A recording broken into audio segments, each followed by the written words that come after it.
Hello everyone and welcome back. Today I want to talk about two powerful emotions that most of us have experienced at one point or another: melancholy and nostalgia. These feelings often bring a sense of longing, a bittersweet awareness of something beautiful that we feel lost. Whether it's memories of people, places, or moments we cherished, nostalgia can be comforting, but if we are not careful, it can also become a trap that keeps us looking backward instead of moving forward. So, what are melancholy and nostalgia? Melancholy is often described as a deep, reflective sadness. It's not the same as depression, rather, it's a more reflective state, a pensive sadness that makes us more introspective, and nostalgia, on the other hand, is a longing for the past, for moments we remember as happy or meaningful. Interestingly, nostalgia was originally considered a medical condition when it was first named in the 17th century, believed to affect soldiers who were homesick while far from home. Today, we understand as a universal experience that most of us feel at the same point, sometimes triggered by a song, photograph, a fragrance, or a family scent. Statistics on nostalgia and melancholy are interesting. Recent studies suggest that nostalgia is a common experience with around 79% of adults reporting they feel nostalgic at least once a week. Nostalgia has been shown to increase positive mood and even improve our self-esteem temporarily, making us feeling more connected and grounded. However, other studies also show that excessive nostalgia can sometimes lead to feeling of dissatisfaction with the present, making it difficult for us to embrace new opportunity and relationship. So why do we feel nostalgic? Nostalgia serves a purpose. Psychologists believe that nostalgic feeling help us to create a sense of continuity in our lives. By revisiting memories, we remind ourselves of who we are and where we have been.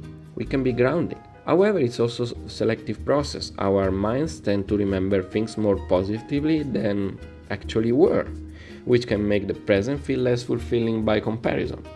Research from University of Southampton show that nostalgia can actually serve as a coping mechanism, helping people feel connected during times of change and uncertainty. This explains why we may feel nostalgic when we are going through a transition, like moving to a new city, changing jobs, or ending a relationship. Even in the lives of celebrity, we see that nostalgia and melancholy are powerful emotions. Artists like Adele often explore these themes in their music. Her album 25 captures a sense of longing and her younger year and the simplicity that came with them. Actors like Keanu Reeves have also spoken about how past losses and the passage of time bring both sorrow and appreciation for the present. By expressing this emotion, they remind us that feeling nostalgia is part of the human experience, and it's okay to miss certain moments or people. There is a quote from Marcel Proust that captures this perfectly. Remembrance of things past is not necessarily the remembrance of things as they were.